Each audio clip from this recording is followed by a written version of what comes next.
Another episode of Cannabis Health Radio. I'm Ian Jessup. And I'm Corey Elland. Just a reminder to our listening audience that we're continuing our fundraising efforts here at Cannabis Health Radio to keep the podcast alive. If you'd like us to keep bringing these interviews to you, then consider making a pledge, either a one-time donation or a monthly contribution, which, by the way, can be as little as $3 a month.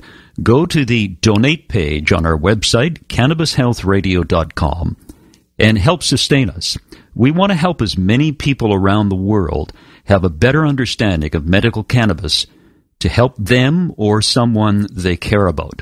And if you'd like to advertise with us or sponsor our podcast, then send us an email at info@cannabishealthradio.com, and we'll connect with you. For those who have contributed so far, thank you. According to mainstream medicine, an autoimmune disease develops when your immune system, which defends your body against disease, decides your healthy cells are foreign and attacks them. And depending on the type, an autoimmune disease can affect one of the many different types of body tissue. Now, if you remember, if you've listened to previous podcasts, Dr. Jeffrey Hergenrather, a former emergency room doctor for 25 years, who we interviewed in episode 58, says autoimmune diseases are simply a deficiency of the endocannabinoid system in the body. And joining us today is Michelle Berkey of New York State, whose husband had a rare autoimmune disease and passed last summer. And she's with us today to tell his story in the hope that it will help others. Michelle, good of you to do this. Thanks very much. Well, thank you for having me. Michelle, what was your husband's illness? He was diagnosed in December of 2014 with small cell lung cancer. But he kept feeling like he had concrete blocks weighing him down all over his body, and he was trying to continue to work. He was an electrician. The doctors couldn't figure out what that feeling was. They had no idea. Come to find out, it's a rare form that only comes with small cell lung cancer, and it's called Lambert-Eaton myasthenia syndrome, which is like myasthenia gravis, where the neurotransmitters in your brain are attacking your muscles and the bad cells. So they put him on high doses of prednisone. They did IVIG, antibody replacements, all before he was ever diagnosed with it. And I presented it to what I had thought were all of his symptoms, presented my info that I found to them, and they agreed that that could be it, but he had to have further testing to confirm it. And sure enough, nerve conduction studies, EMGs, all confirmed, yes, he had that. But it is so rare that not even one of his oncologists had ever seen it.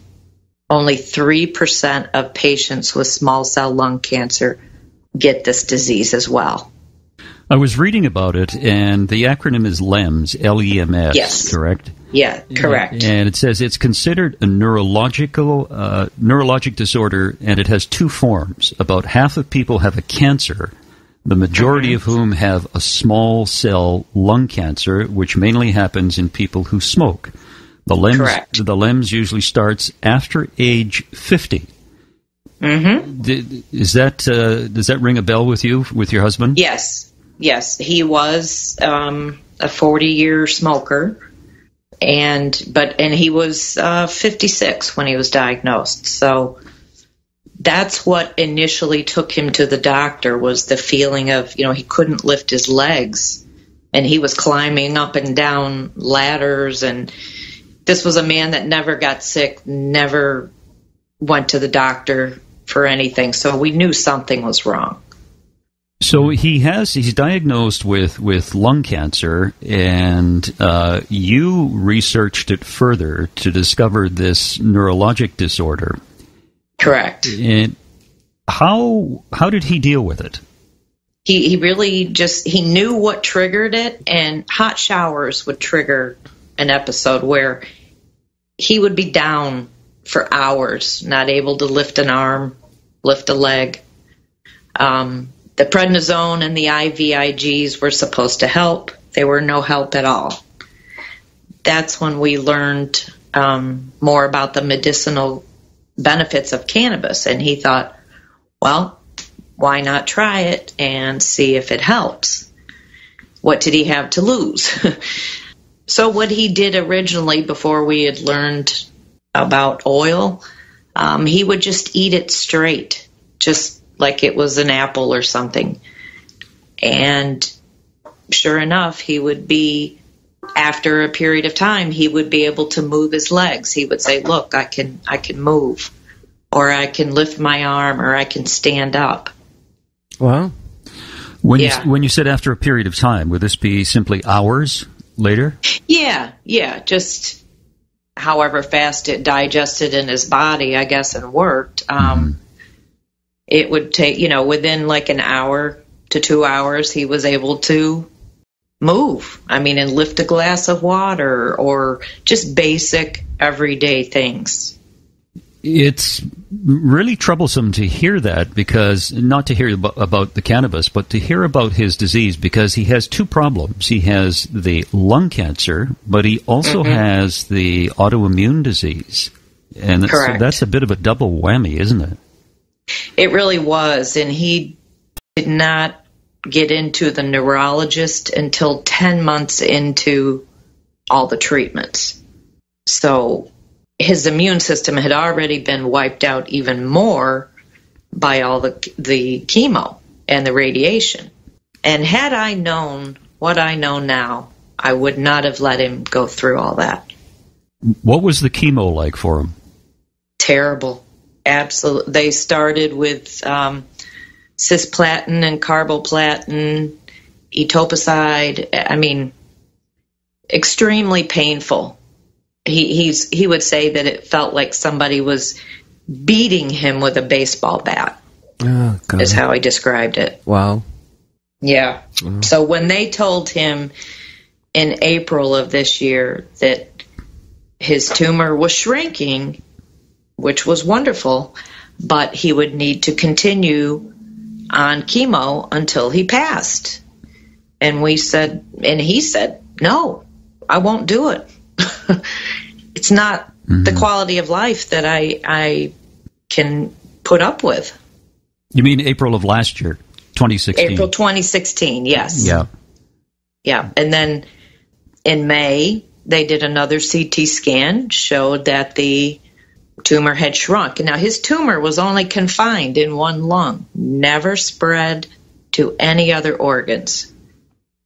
And only 2 lymph nodes were involved. So that was a miracle in itself, because small cell is very aggressive. Aggressive, yes. And he fought for 19 months, but that's why when we got the report that, the tumor was shrinking, we thought, great.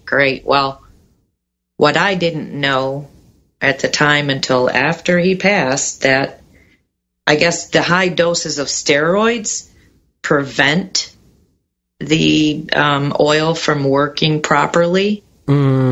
Yes. I actually saw Rick Simpson video about it, and I thought, oh. So yeah, it certainly impedes it, and unfortunately a lot of brain cancer patients often are on steroids, so it makes it just that much more difficult. Yeah, it was almost like a double whammy. We tried, we were doing good, the tumor was shrinking, but it was getting to the point where it was blocking his airway.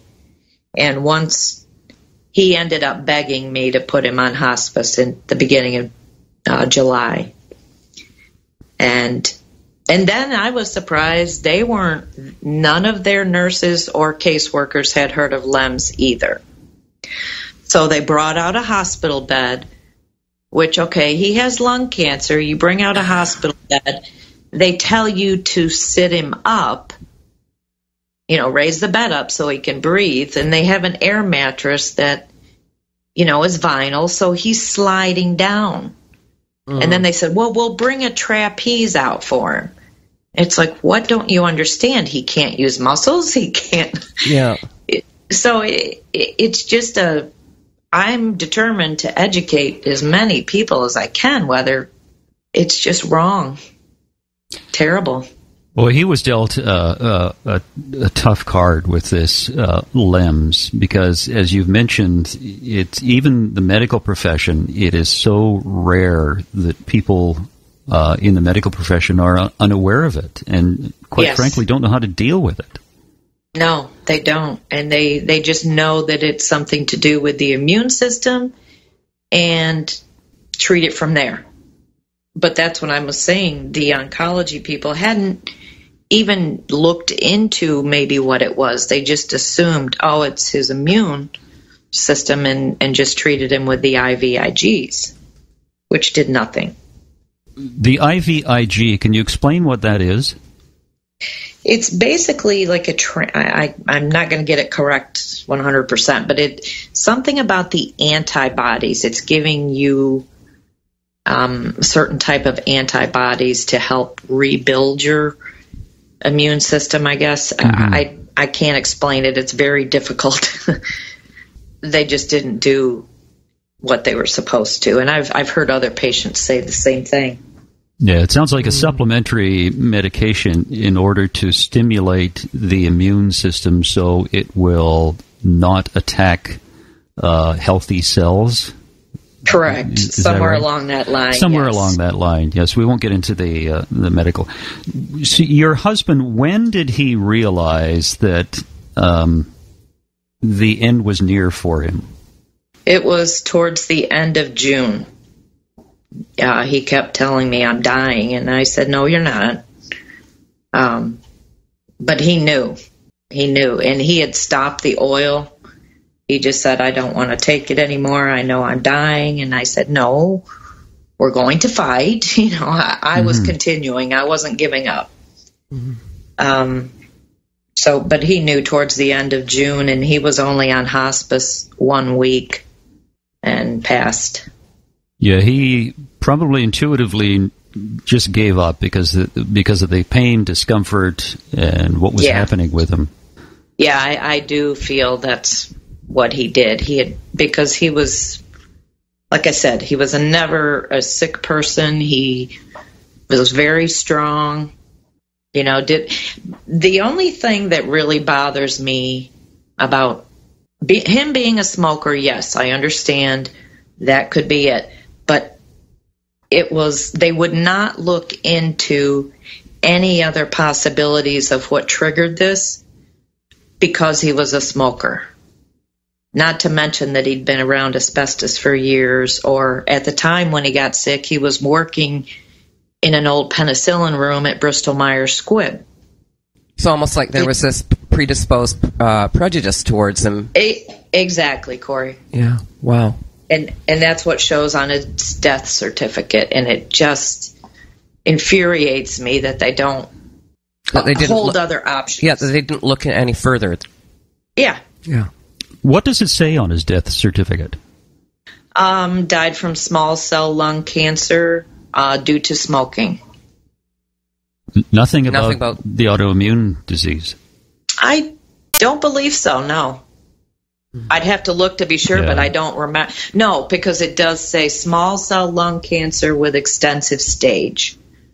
But to me, that bothered me too, because he did not have extensive stage. It was confined in the one lung. And the doctor who signed off on the death certificate, he had never even seen him. Wow. Interesting. Yeah, so I don't want to let this drop. You know, I just feel like there's so many things that can be done for patients. And I'd love to be a patient advocate. That's what my goal is right now. What do you want to do, Michelle? You want to become a patient advocate for people with this particular rare form of neurologic disorder, or just people generally? Just people in general, because, for example, my husband, knew nothing of the medical field, and I'm not a clinician or anything, but I've worked in it for 30 years. And so when they would talk to him, in medical terminology, every word, he would look at me and go, "What is that? What is that?" the fact that people don't understand the healthcare field, and these doctors, are just shoving this information down their throat, and the patients don't understand, and we're taught to trust in that doctor. Do you understand what I'm saying? It's like people are just being, okay, I have to do what the doctor says. And I guess it's one of those fights we're always going to have here in the United States as far as other things besides chemo or radiation. Well, I don't think it's any different in Canada than it is the United States. No. It's the same here. I think what the problem is and this is just a generality, but we tend to put our faith in authority figures without doing any research ourselves. And the people that Corey and I have talked to over the 65 interviews we've done on medical cannabis, Corey, we have seen some absolutely incredible heard some incredible stories of people who have reversed very, very serious life-threatening illnesses. Yes, we have. Yes. Yeah. By using cannabis oil. Yeah, absolutely. Right. And it doesn't fit into the medical paradigm at the moment, and it doesn't fit into big pharma's medical paradigm. And people tell us over and over and over again that they've used the pharmaceutical medications, they did nothing, they may have helped the symptoms, but they didn't, they weren't a cure. It wasn't a cure, and they certainly didn't have a quality of life, many of them, when they were on these pharmaceuticals. Yes, exactly. I mean, look at the pharmaceuticals are worse for the patient, I believe. Look at your husband with the chemotherapy. He said he felt like someone was beating him with a baseball bat. Oh yeah, that's horrible. It really was.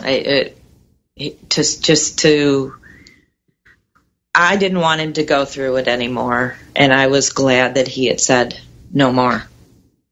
Because it's just too painful to watch them and to know what they're suffering. Michelle, and when go ahead. No, you go ahead. Well, it just the difference in when we started making our own oil, he was able to cut back on his oxycodone and OxyContin because he would feel better from the oil. Do you ever wonder if things might have been different if he had forgone the chemotherapy and just started on the oil sooner? Oh, I think so, truly do. Yeah. But we were not aware of it at the time when we found out. And that is part of the reason that we do this show. A huge part of the reason we do this show is to try and get the word out there so that when people do get devastating news about their health, they can have another option besides pharmaceuticals. Exactly. And I think it's wonderful what you both are doing.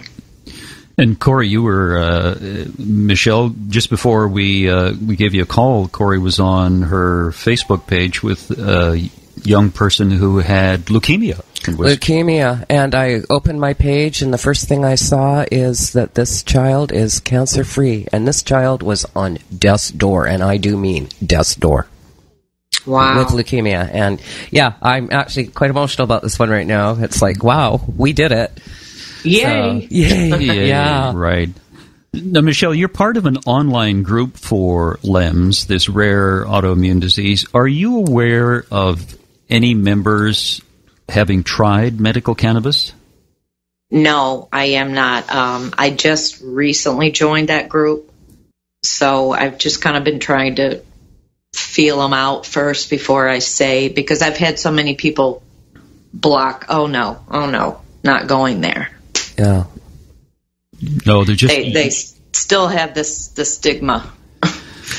Yeah, it's tough to overcome, isn't it? And I don't have any answer for that. I think one of the problems with medical cannabis is the stoner mentality that people assume. And it's very much like the alcohol industry. If you had a winery, you could make wonderful wine. But would you promote the wine as something you could do just to get drunk? Right. No, you wouldn't. No. Right? No. But it's with the stoner mentality, I think it's doing a disservice to medical cannabis. If people want to smoke cannabis and get high, fine. Go ahead.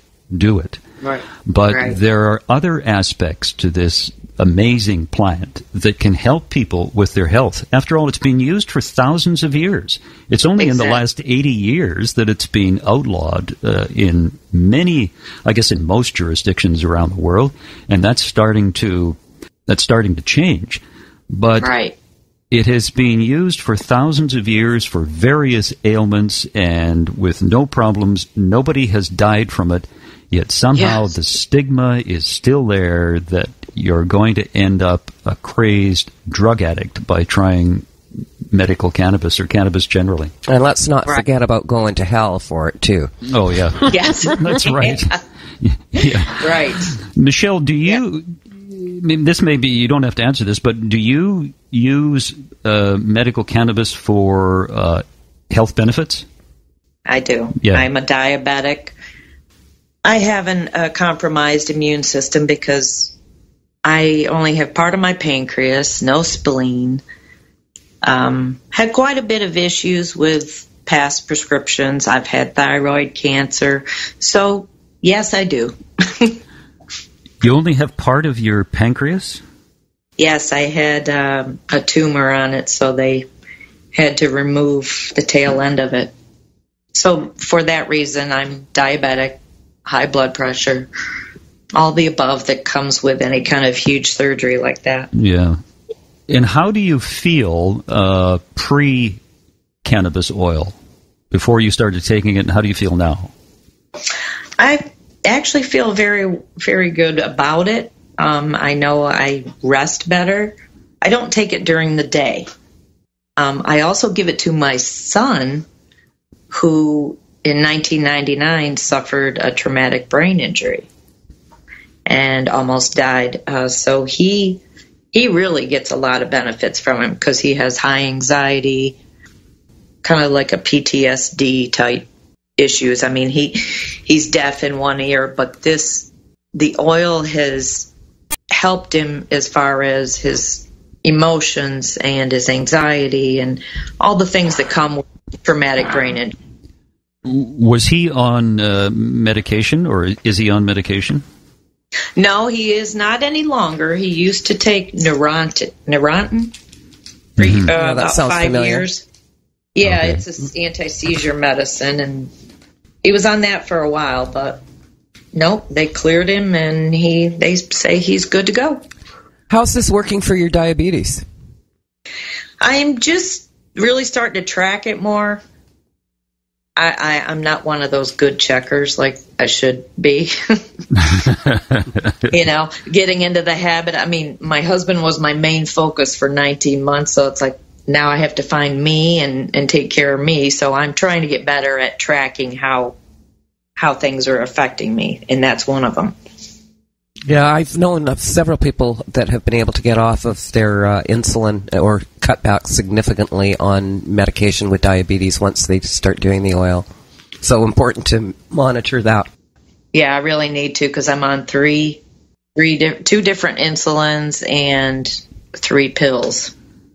Well, you got to get off that. Yeah, keep an eye on that. That's my goal. Come on, Michelle. That's my goal. How do you make your own oil? Yes. And yes, I do. Tell us about that process. First time we did it, my husband was there to help me, and we just followed it step by step, like on Rick Simpson's video.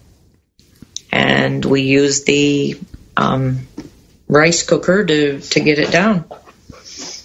Obviously, I don't have it tested because of the laws here, but that's the best I can do. Were you, like Corey, afraid that you might blow the place up?